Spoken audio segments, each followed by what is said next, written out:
প্রথমে ফাইন প্যানে 1 কাপ চিনি আর হাফ কাপ জল দিয়ে ফোটাবো।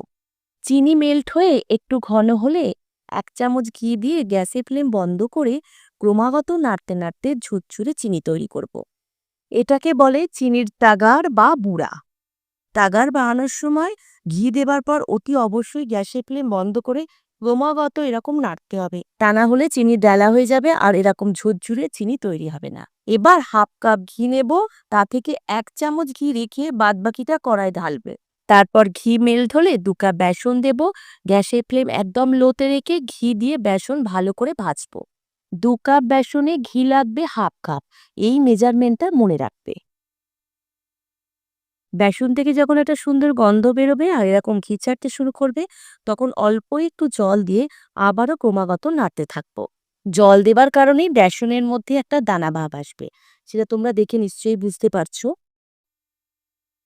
এবার বাকি 1 চামচ ঘিটা মেশাবো, গ্যাসের ফ্লেম বন্ধ করব, 2-3 মিনিট আরেকটু ভাজবো। তারপর বেসন থেকে ঘি ছাড়তে শুরু করলে একটা প্লেটে ঢালবো। এবার স্প্যাচুলা দিয়ে একটু ছড়িয়ে দেবো ঠান্ডা হওয়ার জন্য।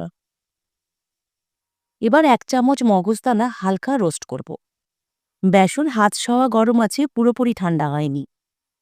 এখন রোস্টেড মগজদানা, ছোট এলাচের গুঁড়ো, ঝুরঝুরে চিনি বা তাগার বেসনের সাথে খুব ভালো করে মেশাবো। খুব বেশি গরম বেসনে তাগার বা ঝুরঝুরে চিনি মেশাবো না, তাহলে লাড্ডু পাকানোর পর চিনি গলতে শুরু করতে। সবকিছু ভালো করে মিশিয়ে দুয়াতের সাহায্যে লাড্ডু পাকিয়ে ঝুরঝুরে চিনিতে কোট করে তৈরি করে নিলাম একদম পারফেক্ট বেসান কি লাড্ডু।